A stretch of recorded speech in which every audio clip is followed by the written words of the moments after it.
Salut, c'est Maxime Gasteuil. Et Édouard Pluvieux. On est là pour le film 14 jours pour aller mieux qui sort le 6 mars au cinéma.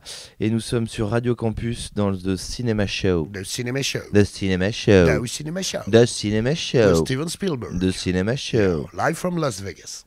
Non, live from Montpellier. Montpellier. Gare Saint-Roch. Gare Saint-Roch. Can she be late for her Permettez-moi d'interrompre un instant la musique, mais nous avons un invité de marque que j'aimerais accueillir comme il se doit. Donc cette semaine, on est très heureux de mettre de nouveau la comédie française à l'honneur avec Maxime Gasteuil et Édouard Pluvieux qui viennent nous présenter 14 jours pour aller mieux. Bonjour Maxime, bonjour Édouard. Salut. Comment vous allez ? On va super bien. Au top, écoute, on est en tournée d'avant-première, c'est hyper agréable, on rencontre le public. Hier soir, on était chez vous ici à Montpellier, là on a fait une millaine de personnes à peu près. Ouais, on a fait 1000 ça. personnes en 4 séances et c'était fou. Et c'est le même retour dans toutes les régions, toutes les villes. On est très heureux d'être dans le sud parce qu'on a un petit rapprochement émotionnel et affectif avec cette région. Moi, dans mes tournées de spectacle, j'adore la France entière, hein, mais il se passe un truc chez vous, je peux pas vous l'expliquer. Et hier, c'était à la hauteur de nos attentes et à la hauteur des réactions des spectacles vivants qu'on fait aussi avec Édouard, parce qu'Édouard est mon metteur en scène et co-auteur et réalise ce film. Et on est trop heureux parce que les gens aiment ce film et nous, on l'aime, donc on est content que tout le monde l'aime. En fait. C'était trop cool. Bah, votre premier long métrage, du coup, Édouard, pour revenir au cinéma, il date de 2016, c'était Amis public. Qu'est-ce qui fait que vous ayez mis autant de temps à tourner un second long ? Bah parce que je suis très mauvais, donc les gens... Non, en fait, je suis parti, j'ai fait plein de choses, en fait. Je suis parti aux États-Unis faire une série qui s'appelle Super High. Et ensuite, j'ai rencontré Max, j'ai mis en scène des spectacles. J'ai fait, dans la période, j'ai dû faire une dizaine de spectacles vivants. Il a déjà fait les 2 miens, il a récupéré le premier quand on s'est mis à bosser ensemble. Puis après, il travaille avec plein d'autres artistes. Donc Édouard, c'est un gars qui est devant son ordinateur. Cinéma, quoi. Non, en fait, il y a toujours... moi, c'est vraiment... Dans un monde idéal, je ferais que ça parce que je suis vraiment... J'aime que le cinéma. Le truc, c'est que... Moi, il me déteste. Ouais, surtout lui. Non, dommage de vous avoir donné le premier rôle. Il m'a pris aussi, il avait pas le choix. Je m'éclate dans les one man, dans les spectacles vivants, et puis j'avais pas de scénar qui me plaisait non plus. On n'a pas pris le temps de les développer. On a écrit un film ensemble qui était un premier projet qu'on a défendu pendant 4 ans. C'est long de monter des films au cinéma, et celui-ci s'est pas fait. Et derrière, on a monté 14 jours pour aller mieux beaucoup plus rapidement, et on a pu le tourner. Donc voilà. Mais je ne vais pas mettre 8 ans entre les deux prochains, puisque 8 ans entre le premier et le 2, et entre le 2 et le 3, ça va être 6 mois, parce qu'on va tourner cet été. Ouais, on retourne un autre film en juin-juillet. Ouais, normalement, on part là-dessus, donc là, il n'y aura plus que 7-8 mois entre les deux. Toujours du cinéma ou pour une plateforme Cinéma. quoi ? Ouais, Okay. c'est pour le ciné. Bah alors, dans The Cinema Show, on aime bien comprendre comment sont faits. T'aurais dû appeler ton émission Plateforme Show. Plateforme et Show. on aurait été dans la merde. Après, je te cache pas que parfois, on parle quand même de films de plateforme, mais il faut pas le dire trop fort. D'accord. Ah, vous avez honte ? Non, j'ai pas honte. J'ai pas honte. Non, mais il aime J'ai pas honte. C'est un super spectacle à voir sur Prime de Maxime Gasteuil. Ouais, mon premier, le deuxième est sur MyTF1 et passé à la télé. On était trop fiers aussi. Et du coup, voilà, je disais qu'on aime bien prendre le temps et de comprendre comment sont créés et faits les films, et notamment quand c'est des comédies. Et alors, comment elle est née l'idée déjà de ce film ? Je crois que ça vient de toi, Maxime. Ça vient de mon producteur, surtout, qui est notre 3e larron, Benjamin Demey, qui coproduit le film. C'est une histoire vraie où un jour de ma carrière, il y a un peu moins de 10 ans, il me dit écoute, je vois que t'es pas bien. Moi, ça ramait beaucoup parce que c'est le processus normal, je pense, dans tous les métiers. Il y a un moment donné, il y a un tunnel jusqu'à que tu vois la lumière, tu vois. Et moi, j'étais quelqu'un d'assez cartésien et terre à terre. Donc, j'ai été éduqué avec des valeurs morales et sensées normales, c'est-à-dire aller travailler, trouver un boulot et pouvoir subvenir à ses besoins. Comme là, t'as pas de boulot et que tu subviens pas à tes besoins. Travaillant. Des années, c'est compliqué en pression sociale, je parle. Parce que tu vois tes potes évoluer. Pour la plupart, être en ménage, pouvoir faire des crédits, s'offrir une voiture, enfin tu vois, vivre. Nous, là je parle à tous les comédiens, ne lâchez rien si vous êtes là-dedans, parce que c'est pas une histoire d'argent, c'est une histoire de la passion. À un moment donné, elle est clos avec des créations qui voient le jour et qui fonctionnent. Donc faut pas partir en se disant j'y arriverai jamais, parce que c'est le processus normal de ne pas y arriver au début, de connaître personne, de ne pas remplir et d'avoir plein de doutes. Voilà, mais à l'époque il disait pas ça, il disait je vais tout arrêter et puis je vais aller bosser avec mon père qui est charpentier. C'est ça, et moi mon père est dans le bâtiment, donc je me suis dit je repars, c'est pas grave, j'aurais fait le truc, mais je suis assez cartésien comme je te disais. Moi à un moment donné tu te heurtes pas à l'échec ou au doute toute ta vie, tu vois. Et au moment où je veux partir, il me dit tiens, j'ai mon frère qui est dans le bien-être à fond, il connaît 2 conférenciers qui font des espèces de retraites, de stages, et peut-être que ça te fera du bien et on verra, tu vois, on est curieux. Moi, il me prend un peu en otage parce que c'est pas du tout ma vie et j'ai aucune envie d'être là, mais j'y vais parce que je suis curieux. Et au bout de 2 minutes, j'ai qu'une envie, c'est de me barrer, tu vois. C'est un enfer vraiment, parce que là, je rencontre des gens qui vont vraiment pas bien. Moi, je suis assez sensible et ça me travaille. C'est-à-dire que t'es avec une trentaine de personnes qui sont avec des plaies très ouvertes, tu vois. Donc je lui dis, en fait, on est dans un putain de film, quoi. Et on a commencé à bouturer après ce stage. Et puis Edouard, on lui en parle et il nous dit, c'est pas possible, il en rigole, tu vois. Et le jour où il raccroche en se disant, je veux réaliser ce film, il repart faire le stage avec le co-scénariste Lionel Dutemple. Et il prévient les gens en disant, nous on vient en tant que spectateur, mais pas pour se moquer, juste on veut comprendre ce que vous faites et comment vous le faites. C'est pas Élise Lucet qu'on n'a pas planqué une caméra. Non, on y a été. Je peux reprendre à partir de là. Bien sûr, vas-y, maintenant c'est à toi. Mais cette histoire de ce départ-là, premier degré, on fait le stage et j'hallucine de cette expérience. Et nous, on y va donc avec Lionel en sachant très bien qu'on y va pour observer. Et on vit un truc incroyable parce que, comme l'a très bien dit Max, en fait, nous, on y va en touriste. Et t'as là des gens qui souffrent vraiment. Et t'observes sur 10 jours ou 15 jours qui vont mieux au bout. Donc on se dit, on peut pas écrire et c'est très drôle tout ce qu'on vit. Moi j'ai rarement autant ri que pendant, pas parce qu'on se moquait, mais le soir avec les stagiaires, on rigolait, on était bien, il y avait un truc qui se lâchait. Et donc là on se dit, on peut pas faire une parodie, c'est pas possible, on va faire une comédie en respectant ces gens-là et en se moquant de nous, parce que moi je suis dans la vie très comme Max. Lionel, il est un peu plus, Lionel Dutemple, il est un peu plus perché comme Ben, donc il y avait vraiment cet équilibre. Ouais. Et moi je suis comme Max, hein. Moi tu m'approches pas avec ton bâton de sourcier et tes pierres en fait, parce que tu vas prendre dans la gueule. Mais je me rends compte que c'est touchant, ces gens-là vont mieux, il y a des parcours de vie incroyables, et que le bien-être au final, t'y crois pas, t'aimes pas, mais ça fait du bien à des personnes qui en ont vraiment besoin. Et donc du coup on part de ce principe-là pour faire écrire ensuite derrière une comédie qui soit respectueuse et très marrante, parce que je crois que le film est très marrant, mais qui soit aussi touchante et respectueuse de ce que vivent ces gens-là, quoi. Maxime, dans le film, tu joues du coup un personnage qui s'appelle aussi comme toi. Ouais. Est-ce que c'est quoi? Il y a une part de psychanalyse là-dedans? Non, c'est que Edouard avait s'était laissé le temps de trouver des prénoms pour moi et Romain, parce que Romain Lancry s'appelle Romain, jusqu'au moment du tournage. Et en fait, ça fonctionnait bien comme ça. Et puis après, tu peux toujours t'inventer, mais là, on s'est inventé des personnages parce que bien sûr, c'est une histoire vraie qu'on a vécue, mais le film est quand même fictionné. Moi, je n'ai pas eu ce rapport avec mes parents. On voulait parler de choses. Pas autant un connard que ton personnage. Non, je peux l'être. Pas le même.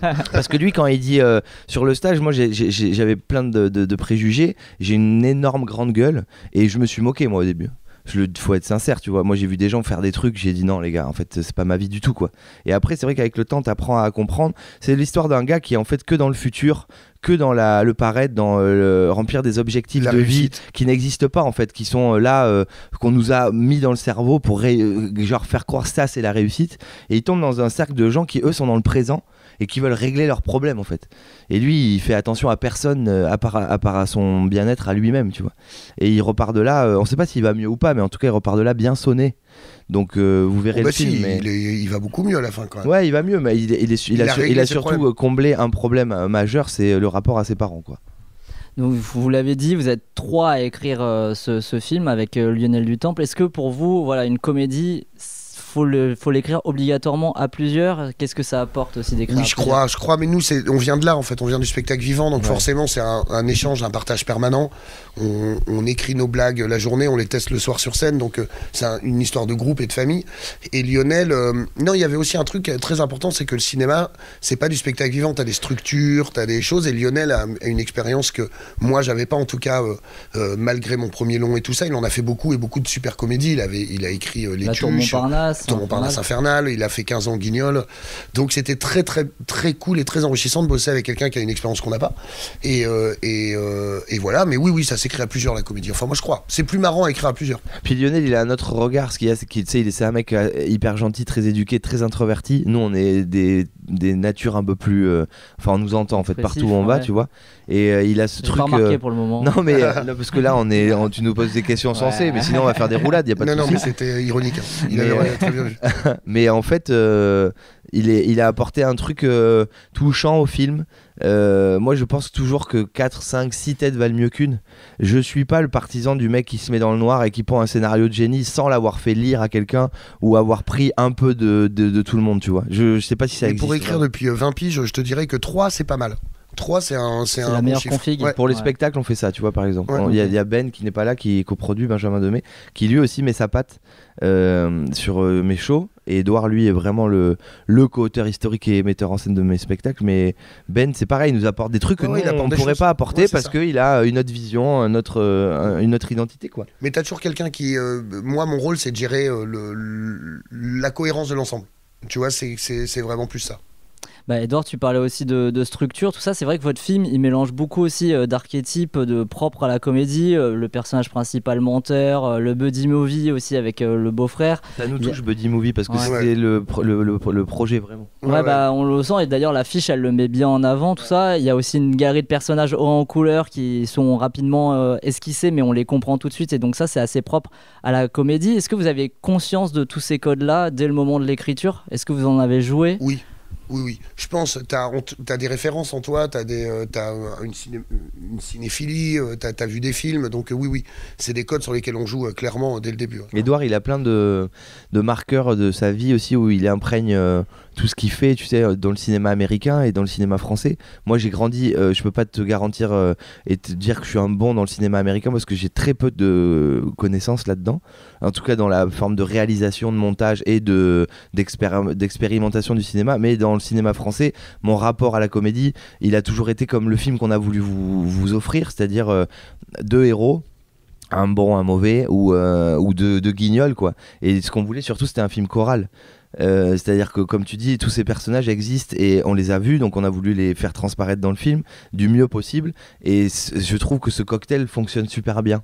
Et puis il y a des descentes, il y a des montées. Moi j'avais fait une vidéo qui avait bien marché sur les réseaux où j'expliquais un petit peu le scénario du film, mais les gens me le répètent à la sortie, ça me touche énormément. Je disais ce film c'est rire, émotion, rire, émotion.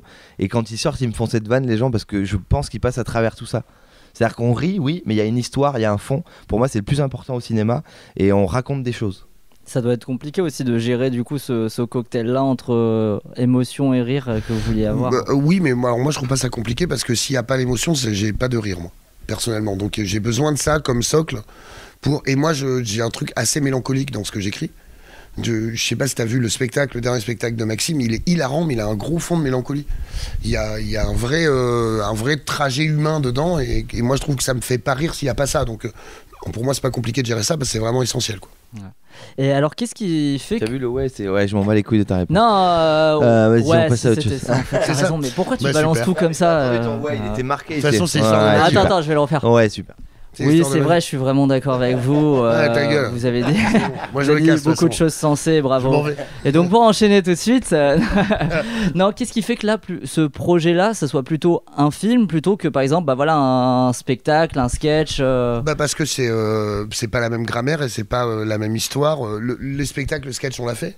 Ouais, mais alors qu'est-ce qui fait qu'on se dit plutôt, alors là, on va plutôt partir sur ça. Plutôt que autre chose. Parce qu'en spectacle, tu vois, il y a des gens qui nous ont dit le film est tellement bien que vous pourriez en faire une pièce, pas faux.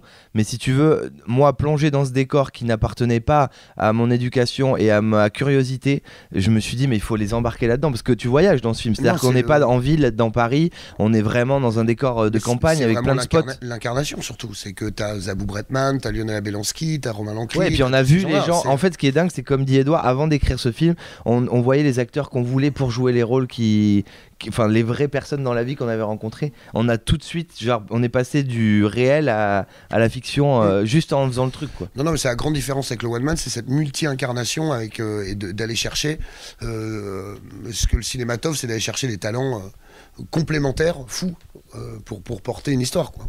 Et c'est vrai que vous trouvez, vous avez cité Zabou Bretman et Lionel Abelanski, ça fonctionne très bien. Chantal Et c'est vrai qu'il faut, Michel Boujna, faut trouver tout de suite les bons acteurs aussi qui matchent avec ces personnages-là, puisqu'en plus il y en a beaucoup, donc pour qu'on capte tout de suite aussi. Si t'aimes le cinéma et que t'aimes savoir comment on la popote, comment faire un film, moi le vrai secret, alors je suis pas Spielberg, j'ai pas de secret à donner aux gens, mais en tout cas dans mon expérience personnelle, ton film, tu le réussis, surtout une comédie, tu le réussis au casting.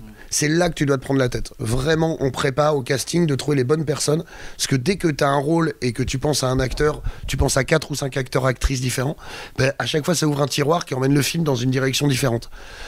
Et le fait d'avoir choisi Zabou, Lionel, Chantal, Michel, mais Esteban, Rosa Berstein, Anne Serra, Romain Lancry, Bernard Farcy. Ce génie de Bernard Farcy. Tu vois, typiquement, Bernard Farcy, tu prends un autre acteur pour jouer ce rôle-là, t'emmènes le film complètement ailleurs. Ouais. Parce que t'as pas sa folie, t'as pas son. Donc oui, une comédie, j'en suis convaincu, ça se réussit au scénario. Évidemment, faut qu'il y ait un texte, mais une fois que le texte est bon, ça se réussit au casting. Non, puis même, on va pas spoiler, mais en fait, tout découle d'un casting assez instinctif. Les gens ont envie d'en être, et il y en a même qui nous tombent dessus, qui se battent pour les rôles.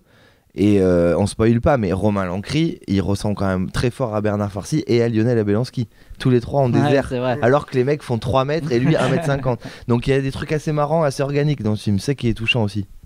Et toi, comment tu travailles ta mise en scène au cinéma? Parce que du coup, c'est pas de la même façon que sur scène, c'est autre chose. Déjà, on a une caméra, donc surtout parce que au théâtre, il est qu'avec moi. Là, il doit gérer 70 personnes. Ça a un à voir. Mise en scène au théâtre, dans un one man, c'est un gros mot. En gros, ce que tu fais, c'est que vraiment, t'es là pour structurer le spectacle et accompagner l'artiste pour qu'il soit au bon endroit. C'est beaucoup plus de la direction de comédien et de la structure de spectacle au cinéma. Évidemment, c'est du découpage, c'est de la direction artistique, c'est le montage, enfin c'est tout quoi. Bah tu le fais en t'entourant bien, avec une grosse prépa. Moi je suis vraiment un mec de prépa, je pense tous mes plans, mes décors, mes costumes, la musique, tout en amont. Et tu t'entoures, j'ai eu la chance de faire ce film avec Laurent Brunet à l'image, qui est un opérateur incroyable qui a fait notamment, on parle beaucoup de ça parce qu'il a eu le César, mais Séraphine, mais qui a fait d'autres choses. Tu donnes une couleur au film, tu regardes des films avec lui avant, tu dis voilà j'aime ça, je voulais pas, dans ce film je voulais pas de grosse machinerie, mais je voulais pas de caméra épaule non plus, donc c'est vraiment un film où, proche des personnages. On s'est posé beaucoup de questions sur comment tourner les cercles, donc les cercles on les a tournés à 2 caméras. okay. Pour pouvoir permettre aux d'avoir les acteurs. réactions, tout oui. ça. Et surtout j'ai dit dès le début à tous les acteurs qui sont les stagiaires, donc la dizaine d'acteurs qui jouent les stagiaires, qu'ils allaient venir faire ce film, que ça allait pas être comme d'habitude, parce que d'habitude quand tu as 12 ou 13 personnages, ils ont 3 jours de tournage où ils ont une scène puis ils s'en vont. Là ils sont là tout le temps pendant 25 jours. Donc je leur ai dit, je pourrais pas vous faire jouer tous les jours des phrases et quelque chose. Si vous voulez exister, il faut que vous jouiez tout le temps. Vous êtes une troupe de théâtre d'impro. Vos personnages, on va les définir ensemble. Je leur ai donné chacun une liste avec ton personnage, il vient de là, il aime ça, il a ça dans ses affaires, il a une gourde comme ça, il ou elle. Et vous allez les jouer en permanence. Et du coup, ils savaient jamais quand on les filmait. Et ils jouaient tout le temps dans les fonds de plan. Ouais, en fait, on a été un peu dépassé par le film. Il a été plus fort que nous à un moment, parce qu'Edouard le dit souvent, grâce à tous les outils qu'il leur a donnés, on était... en autarcie, dans le stage, délire quoi. On était vraiment dans le stage, ce qui fait qu'après tu poses 2 caméras, une sur l'action principale que tu es en train de tourner, je te dis n'importe quoi, Zabou qui fait son texte, les réactions de Maxime, mais tu as une autre caméra qui va choper les réactions des autres. Oui, encore, et comme ils sont tous dans leur rôle en permanence, ça marche tout le temps, ça peut jamais être faux. Et t'as des pépites surtout. Et j'ai des pépites. Tu te rends pas compte et tu sais pas ce qu'ils vont faire, mais rien que des gestes ou des mimiques, tu vois, c'était vraiment très marrant. Ouais, tu vois, Tatiana Goussev qui est tout le temps dire ah oui c'est très vrai ça, mais ça elle le faisait tout de suite. T'as Lionel qui connaît son personnage en face qui dit il faut pas dire ça, hein. Tout ça fonctionne hyper bien parce qu'ils sont dans leur rôle en permanence. Donc nous on rentrait dans le stage, on tournait toute la journée, on sortait du stage, on était tous son appareil photo qu'elle nettoyait tout le temps aussi, c'était marrant. Ça m'embarque sur la prochaine question que j'avais prévue. Du coup, c'est vrai que le bêtisier il nous montre qu'il y a une certaine part d'impro puisqu'on voit d'autres façons de jouer, tout ça. Est-ce que vous pouvez continuer à nous en parler? Est-ce qu'il y a eu beaucoup d'improvisation? Tout ce que tu as dans la fin, c'est tout ce qu'on a. Il y a très peu de bêtisier sur ce film. On riait quand on coupait la caméra. Coupé, ouais. Ouais. Mais Edouard a raison, en fait, il s'évertue à dire que l'humour c'est sérieux et en fait, on a tous, dans les salles, on le dit, on s'est impliqué, on s'est mis au service des spectateurs. Donc on a beaucoup ri, mais déjà on avait un temps imparti parce que le cinéma c'est une économie, donc les heures sup c'est compliqué. Après aussi il faut gérer en fonction du vent, de la lumière, de la journée qui passe. De la pluie, merci la Charente. De la pluie aussi. Et nous on s'est appliqué parce qu'Edouard nous avait dit dès le début il va falloir être assez carré parce que on a des risques tous les jours qu'il pleuve ou que la lumière change parce qu'il y a un gros nuage gris qui arrive. Et c'est un film qui a beaucoup d'extérieur. Il rattrape, tu vois, on est à l'eau, mais t'as des scènes vraiment où on était obligé de les refaire parce que tu vois trop la différence. Donc on s'est appliqué à faire bien.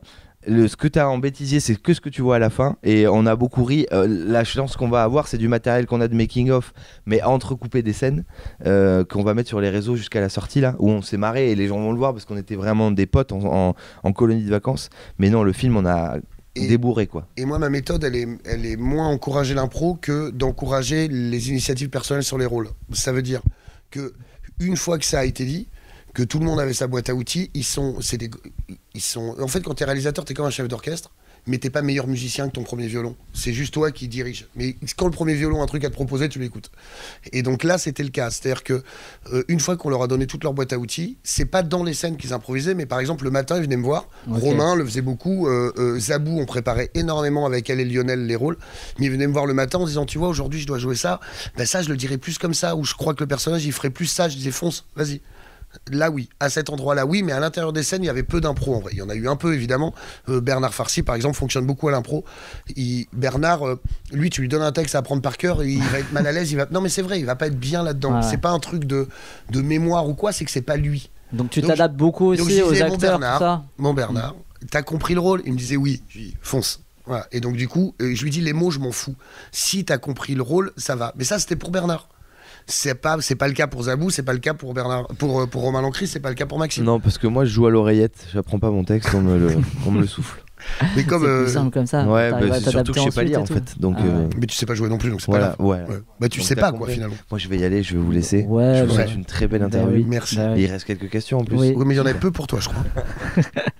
Je voulais savoir, il y a plein de micro-scènes pendant le film. Je pense à celle à David Salle en kimono ou à Esteban qui joue de la guitare. Bien vu. Qu'est-ce qui symbolise ces scènes pour toi? Au départ, je les avais imaginées pour marquer les jours. Ouais, ok. Jour 2, jour 4, jour 5.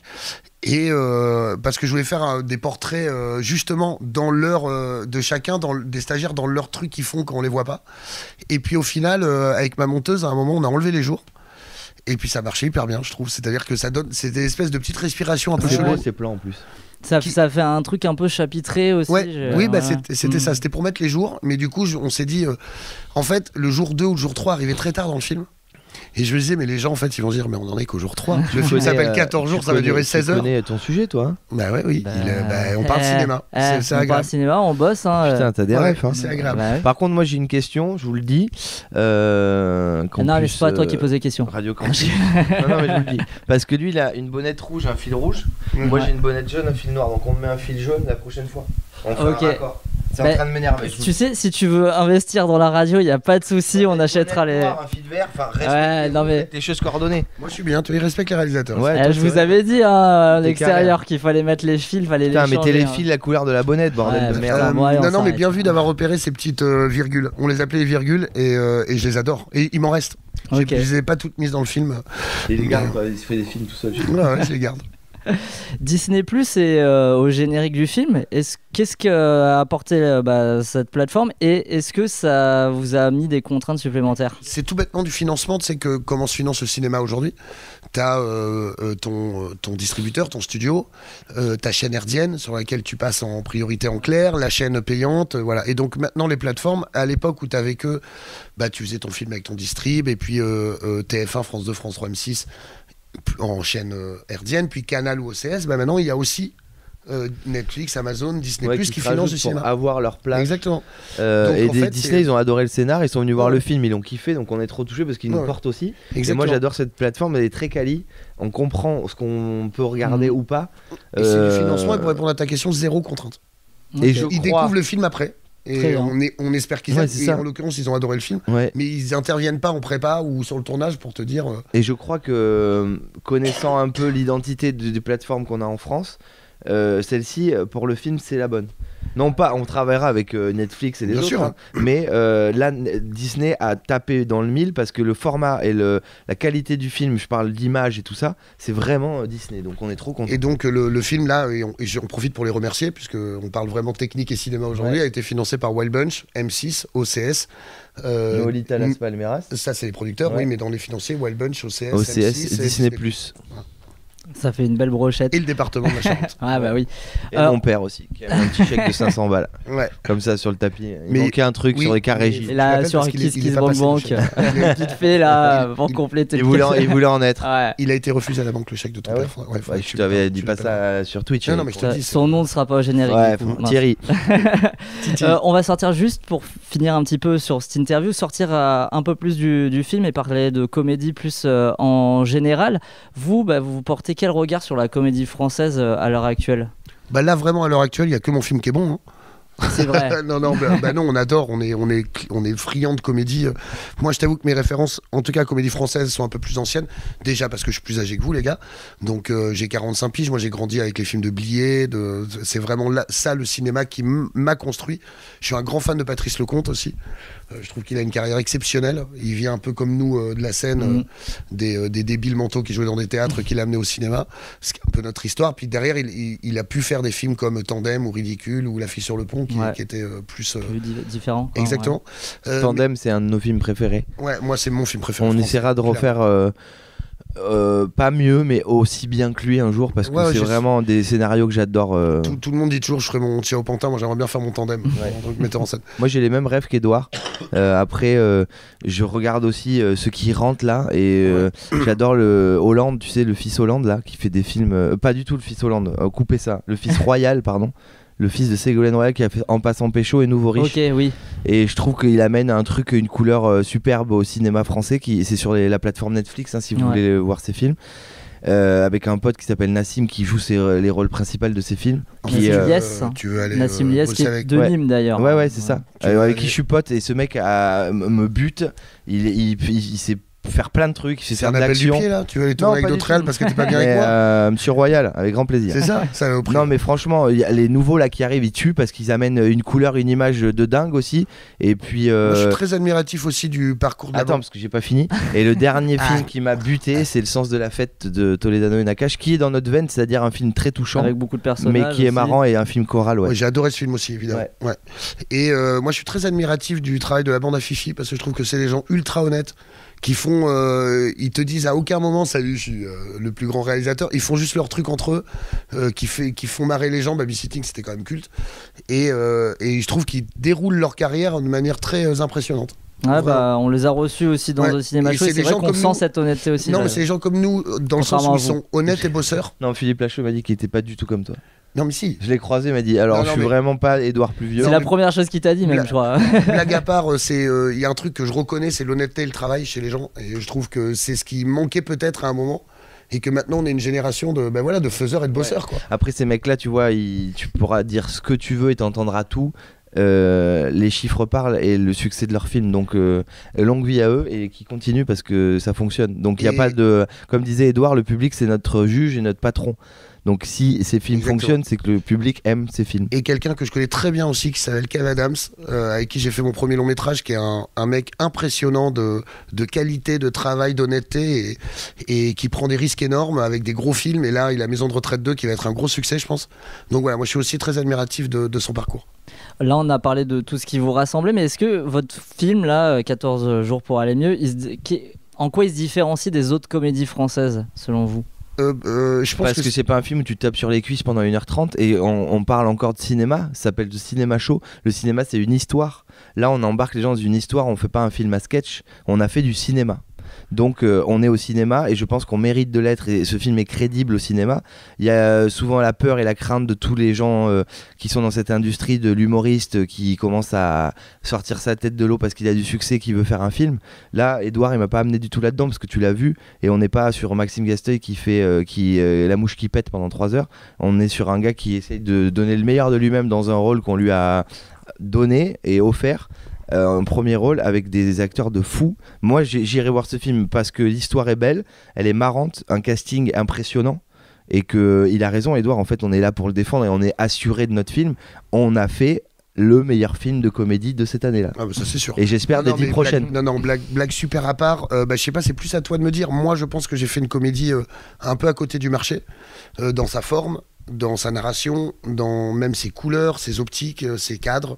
On a utilisé même les tu l'as dit, avec le côté aussi très extérieur qui a moins dans la comédie. Exactement, dans la nature, on a utilisé les optiques anciens qui donnent des flairs et des flous dans les fonds de plan. Je trouve que ça rend les personnages magnifiques, leur peau, les acteurs sont beaux. Je dirais que la grande différence, c'est que, et sans aucune critique, parce qu'il y a plein de ces films-là que j'adore, mais que dans la comédie récente, on a un côté un peu plus vidéo, un peu plus plat et plus étalonné entre tous les films. C'est-à-dire que tous les films ont un peu la même couleur et la même manière d'être filmés. Je pense que là, on a fait autre chose. Alors on n'aime pas, c'est bien, c'est pas bien. En tout cas, tu me disais ce qui différencie, je pense que c'est beaucoup un truc technique et de grammaire cinématographique. Ouais. On est à côté de la plaque, mon pauvre ami. Non, mais moi j'adore. Bah, ça tombe bien vu les personnages. Non mais j'adore et je défends ce truc-là, mais c'est un parti pris. Ça peut ne pas plaire, mais je pense que les gens, moi, vont aimer parce que inconsciemment, vont se dire ah bah oui, ça change un peu des autres films. La gueule est un peu différente. Nous, ce qu'on entend, et c'est pas du. Enfin, si, je me vante parce que je suis trop fier d'entendre ça, mais les gens disent qu'ils ont pari à une comédie française depuis longtemps. Comme ça. Donc nous on est touchés, qu'est-ce que tu veux que je te dise. Et on le voit parce que on pourrait se dire sur les avant-premières, il y a plein de gens qui sont venus voir mes spectacles, mais dans les salles c'est 50-50, voire des salles qui ne me connaissent pas du tout, parce qu'on a doublé ou triplé des salles dans certaines villes, et on a tous les âges, le public il est divers, il est large, tu peux pas savoir, des enfants de 7, 8, 9, 10 ans, des familles, des vieux, des jeunes, il y a de tout, et c'est ce qui revient, donc nous on est pourri gâtés là. Après, comme dit Edouard, le film le 6 mars il nous appartient plus et justement on verra comment il vit. Oui c'est ça, on a mais aucune là, idée. pour l'instant, Nous, c'est un cadeau quoi. Tout ce qu'on a pu faire c'est qu'on est... moi je suis très content du film, vraiment mais très très très content du film. Je suis hyper fier de Max qui est incroyable dedans et de tous les acteurs qui nous ont fait confiance. J'adore ce film, je pense qu'il mérite, il est drôle et touchant, mais après on verra. Vous trouvez incroyable dedans? Alors on va couper là. Allez, super. Et Maxime, tu coécris le film. Ouais. Est-ce que tu penses à passer un jour derrière la caméra et à réaliser? C'est fou, on en a parlé avec qui ça? Putain, faut que je sois rapide pour la réponse pour pas que te mettre trop de latence. Bref, avec qui on en a parlé? Putain. J'étais pas là. Mais si, t'étais là, j'étais en train de te dire, je te disais, je te comparais, je te disais, j'y arriverai pas. Moi, c'est ce que je voudrais faire. Un humoriste qu'on connaît. Non, j'étais pas. Bon, bref, vraiment. alors, un gars que je connais qui juste. Ah, bah si, non, pas du tout. Vous voyez ma vie? Bref, un gars que je connais, parce que là on en croise plein, adorable, qui est humoriste, qui a déjà joué dans des films. Là, il joue et il réalise. Et on en parlait, et moi je suis trop dissipé, je suis pas patient. Donc, déjà, je fais mon métier, j'ai 12 ans et demi, je m'éclate, mais j'arriverai pas à... J'ai vu le travail que c'était pour Edouard. Le travail que ça peut être après sur des films justement comme 3 jours max où il y a beaucoup d'action, beaucoup de mise en place, beaucoup de mise en scène. Oh là là, je vous le laisse. Et tu vas le voir dans le prochain qu'on va tourner ensemble. Ouais, je vous le laisse. Beaucoup d'action. Mais par contre, m'appliquer à Edouard m'a fait ce cadeau-là. On était ensemble et je me suis appliqué. J'ai trouvé un moment du film où on était un peu bloqué, quelques vannes parce que moi j'avais vécu ce stage et j'avais envie d'en parler et ça m'a apporté beaucoup. Non, il a trouvé une clé du scénario qui nous a permis de débloquer la fin de l'écriture. Ça je suis content parce qu'on butait et on avait ce problème-là. Après je te dis non, là dans l'instant T, peut-être un jour il faut me le souhaiter, mais je trouve que c'est beaucoup de responsabilité. Et d'ailleurs, je ne sais pas. J'ai rencontré des chefs opérateurs, j'ai compris ce qu'était un technicien son et tout, mais j'ai pas assez de bouteilles et de termes techniques et justement de connaissances dans le milieu technique du cinéma pour me prétendre à dire là, action coupée. Non. Edouard, il connaît son métier. Moi, je connais mon métier de comédien et d'acteur. Basta. Voilà. Chaque chose. C'est marrant parce que moi, on me demande jamais est-ce que tu penses jouer un jour. Non, tu peux, mais Si, on te la posera pas. On fait moins ce. Te casse pas, lui pose pas la question. Je ne poserai pas la question comme on a bien, on est pressé, il faut qu'on s'en aille. Poser un truc.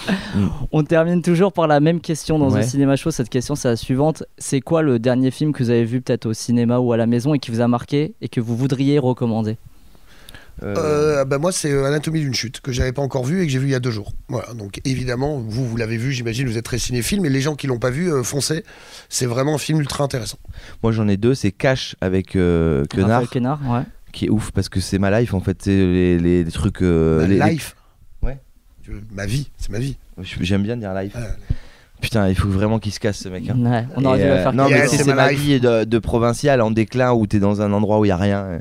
Enfin, pour ceux qui n'ont pas vu le film, regardez-le, c'est super. Et d'Argent et de sang de Giannoli, dans laquelle j'ai joué. Voilà, regardez, vous allez voir Maxime Gastel sous un autre jour. Et en plus, la série est très très kiffante. Ouais. Donc non, c'était pour me venger. C'était pour me venger, venger, voilà. C'était pour me venger. Ouais, je m'en bats les couilles. Vous savez quoi? Bah moi je me tire. Et je suis en train de terminer Le Mans 66 de James Mangold, qui est hyper bien. Hyper bien, mais je l'ai pas fini, c'est nul. Si, James, je suis désolé, je coupe ton film. Voilà, mets-toi devant. Non, mais il fallait que je me venge, tu vois, Edouard, je pense à toi. Je t'ai fait un ouais comme ça tout à l'heure. Il fallait que j'en fasse un à Maxime pour finir. Ouais, normal. Bon, merci beaucoup en tout cas à vous deux d'être venus nous présenter 14 jours pour aller mieux. C'est super cool cette discussion. Et là, on a Maxime qui est parti boire un coup. Allez, ciao, hein. Merci beaucoup. Bah là, il est flou, là. Là, il est flou. Non, mais là, il reprend sa life. Il reprend sa life. Hey, goodbye. Can she be late for her cinema show? Cinema show.